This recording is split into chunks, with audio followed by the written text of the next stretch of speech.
Okay, so what I'm going to do is I'm going to start off just by thanking everybody for being here, and thank you for the ISGF for inviting me to participate in this. And it's a pleasure to speak to you about what we've been doing. I also just want to also correct, when I first started working in the blockchain energy space, I founded a company called Banki-Moon, and with the intention of creating payment systems for energy in Africa. One of the issues we had with our customers was, how do people purchase energy without having access to digital payment methods? And that's what inspired me to start looking at Bitcoin as a payment method. In those days, there was only really Bitcoin. And so what we did was we started building out a whole lot of payment vending systems for using Bitcoin as a payment system. And this is now what I've been explaining and talking about for the last several years, was this ability now to include Bitcoin as a payment system into prepaid vending solutions, so that utilities and vendors could actually supply energy using Bitcoin as a payment system. And the benefits of that is that you don't have to be physically located near the meter or the owner of the meter to be able to purchase that energy. You can make payments around the world and be able to top up meters, specifically prepaid meters, because in Africa, most metering systems are prepaid, which is basically a pay-as-you-go system. And what we did was we set up a little proof of concept at a primary school here in a township just outside of Johannesburg. We installed a prepaid meter and then did a demonstration where we could actually fund that meter at that little school, and to show people the power of being able to make payments with Bitcoin. If you want to see more about that story, then please go and Google TEDx and Gamaroff, and you'll be able to hear more about how that story unfolded. But the issue really at the time, and this is what kept on coming up, was that although Bitcoin is very good at payments, at least the original intention of Bitcoin as a cash system was very good, the difficulty was, how do people actually go about acquiring Bitcoin and holding it and then paying for these services? And that's what led me to co-found a company called Centbee, which is now what I am predominantly involved with.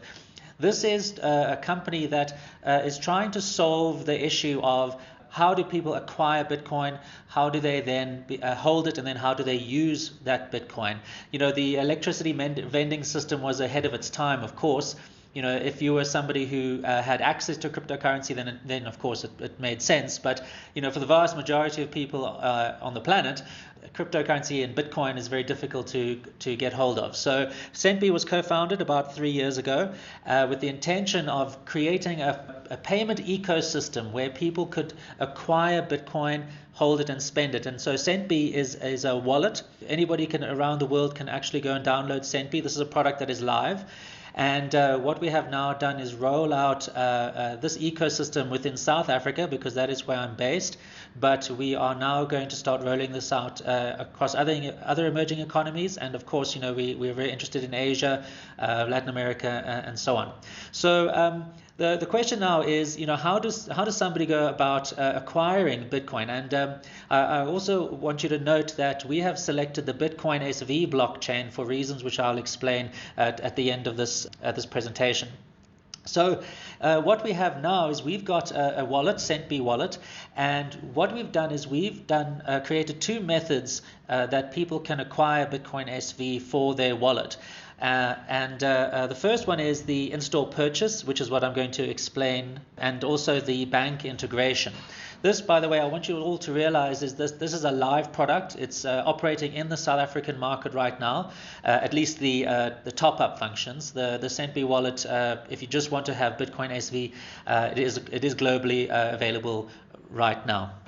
Okay, so the question is now, what I'm going to explain now is, how did we create an ecosystem where people in Southern Africa can now acquire Bitcoin? So what we've done is we've actually integrated into value-added service providers, which are available at all the supermarket chains and a lot of informal stores across the country, where people can now access and acquire this Bitcoin SV. And you'll see that we are now integrated into hardware stores, clothing stores, technology stores, for low-end markets. Peppers are low-end clothing and a few other things, stores which are available in rural communities, but also what are called spaza shops, which are informal little sort of shanty shops that are available in rural townships. And the way it works is that all these stores have access already and already make available value-added services where people can pay bills and purchase digital goods. And so what we've done is we've integrated into those value-added services networks. And now what we find is that we are broadly available across the entire country. In fact, a few of the Southern African countries. If you were to open up the Centbee wallet and look at the map, you'll notice that there isn't a square inch really across the country that doesn't now have access to our in-store purchasing of Bitcoin SV using our voucher system. And the way that the voucher system works is, and you can see that's just a picture of what it looks like, to have countrywide or nationwide coverage. The way that it works is that we've done the integration into the existing value-added services networks, and they all already support the barcode system. And what we then do is the customer will say they want to purchase an amount of Bitcoin SV. They will then take their Centbee wallet into the store. The retailer doesn't even know that it is a Bitcoin voucher. They just see that it is a standard value-added services voucher. What they will do is they will scan that voucher, and the value-added services network will then tell them that this is a voucher for, in this case, 100 Rand. What happens then is the customer will hand over the cash. Either they can do it with a debit card, a credit card, or just physical cash. And then what we do is we will then load Bitcoin SV onto their Centbee wallet. And that means now that they are now in the economy. They now have access to a cryptocurrency, Bitcoin SV. And now we can start taking advantage of all the wonderful aspects of Bitcoin, which is really a very cheap and efficient digital payment method that doesn't have the same sorts of issues that a credit card or something like that will have, namely fraud, chargebacks, and so on. So now that we've actually created this system, which is broadly available right across the country, it is now possible to do further integrations into the value-added services, and specifically in this case, the electricity payment systems that we have now set up. Also, of course, if you don't want to go in store and make a purchase of Bitcoin SV, you can have a bank integration. This is a typical slip that happens, a receipt that happens. Now, this is now typically what will happen. If you go into the store and you scan your barcode on your Centbee wallet and you make the payment, you get a receipt. There's a support number on there. Also, you'll notice that there is a name and a surname. And the reason for that is because we take it very seriously, the regulatory environment that we operate within, and so we do know our customers and we do require that they provide certain information. So that is the payment receipt that will be received, and this is what it looks like in the wallet when you want to do a bank integration. So we integrate using a bank integrator service here in South Africa, which connects to all the major banks across the country. And what you can then do is you can then load Bitcoin SV directly onto your wallet from the comfort of your home using your bank account. But if you don't have access to the bank account, of course, then you have the cash system that we have, the voucher system. Now, this is what it looks like when you purchase electricity in the Centbee wallet. By the way, we don't just have an electricity integration. We've got all sorts of value-added services. People can purchase mobile data and airtime, Netflix and Google vouchers, Microsoft products, gaming products, music products. But obviously this is relevant to electricity. What we have is we've got a list of all the utilities, all the municipalities that are available in South Africa. Also, what we do is we validate the meter number. So what will happen is the user will punch in their meter number, and we then do a validation to check that meter number is actually an active meter number at the utility. And then the user simply puts in an amount of electricity that they want to purchase. And here you can see that they've put in 100 Rand. and it automatically calculates the exchange rate, how much BSV is required. And here you can see it's an amount of about 0.03. So what we will then do is we receive that Bitcoin. When the user taps the buy button, we receive that Bitcoin SV, and then what we do is we issue a request to the value-added services provider, or the in this case the electricity provider. We purchase that amount of electricity, and we then print out an STS, what's called an STS token, which is basically a 20-digit number, which the user will then punch into the meter, and then that will load the amount of electricity that they've purchased. What we then do is we sell that Bitcoin SV on a local exchange, and then settle with the municipality, or at least the rand amount that's required. So what we've done now is we've managed to create an end-to-end solution which is operating in South Africa right now, which is extremely convenient for those people who, if they want to pay for energy. One of the issues, of course, is always people who don't have access to digital payment methods is, if they want to go and purchase energy, they have to go and find a vendor. That's normally requires travel. They have to carry cash. But also, if they don't have access to this sort of digital payment system, it becomes inconvenient, if you run out of energy in the middle of the night or something like that. So we think that what we finally have done now is fulfill that vision that we had all those years ago of creating a Bitcoin payment system which integrates into the prepaid metering that many thousands, hundreds of thousands of people across the country are using, and finally fulfill this dream of being able to use Bitcoin as a payment system. It's always quite a difficult thing to get people to change their habits, but also, it's difficult for them to, if you don't have all these pieces of the puzzle put together, from the onboard, which is acquiring Bitcoin, holding Bitcoin in a safe place, and also something that is simple to use, and then of course, the off ramp, which is then spending that Bitcoin.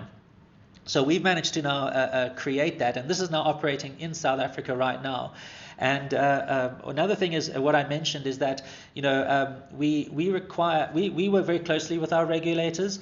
Obviously around the world, the idea of cryptocurrency has always been tainted with this idea of anonymity, but that is largely a myth, especially if you are talking about a cryptocurrency like Bitcoin. The whole idea of Bitcoin is that it's a transparent ledger. And so what we do is we ensure that all our customers have filled in a profile, and we validate the ID number. And then what we can then do is we can do all the required anti-money laundering and counter-terrorist financing checks on their account. And by doing this, what we've given it is confidence to our regulators that Bitcoin is not an anonymous tool where transactions can be hidden.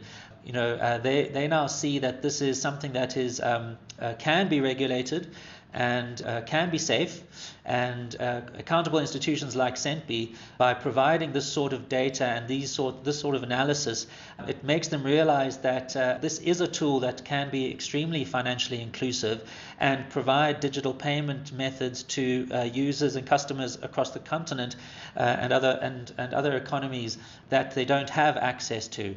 So this is a very powerful demonstration, and also what's great, we always keep hearing about all these blockchain use cases that potentially could change the world.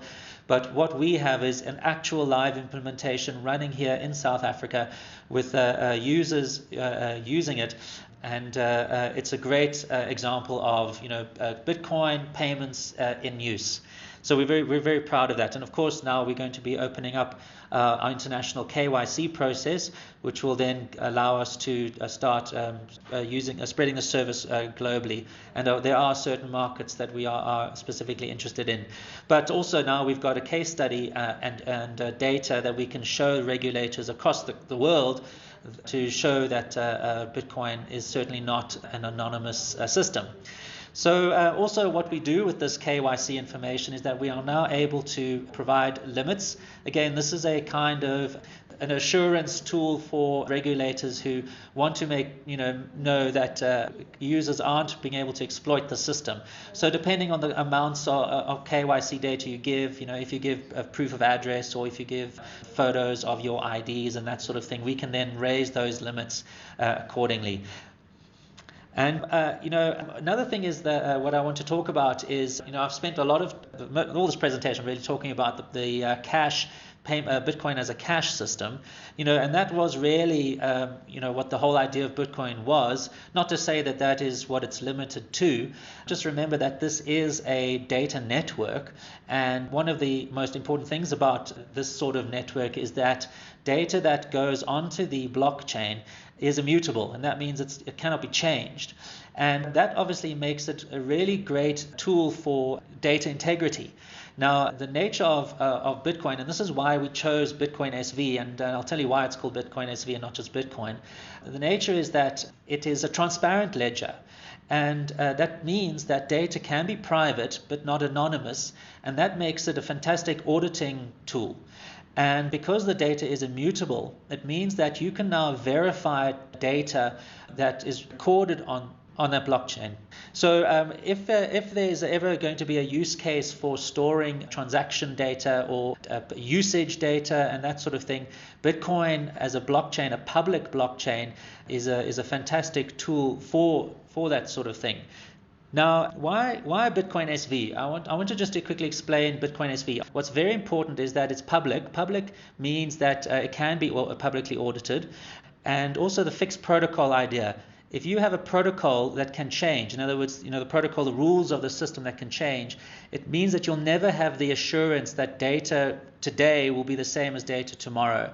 And Bitcoin SV has decided that they are going to stick to the original version of Bitcoin, the original protocol, to provide businesses and companies, throughout time, to be able to have the confidence to build systems on top of that blockchain without there being a risk of a centralized group of developers or whatever that is to change that protocol. And that's why we've decided to stick with Bitcoin SV. But anyway, I think that's what I have, and thank you very much for listening.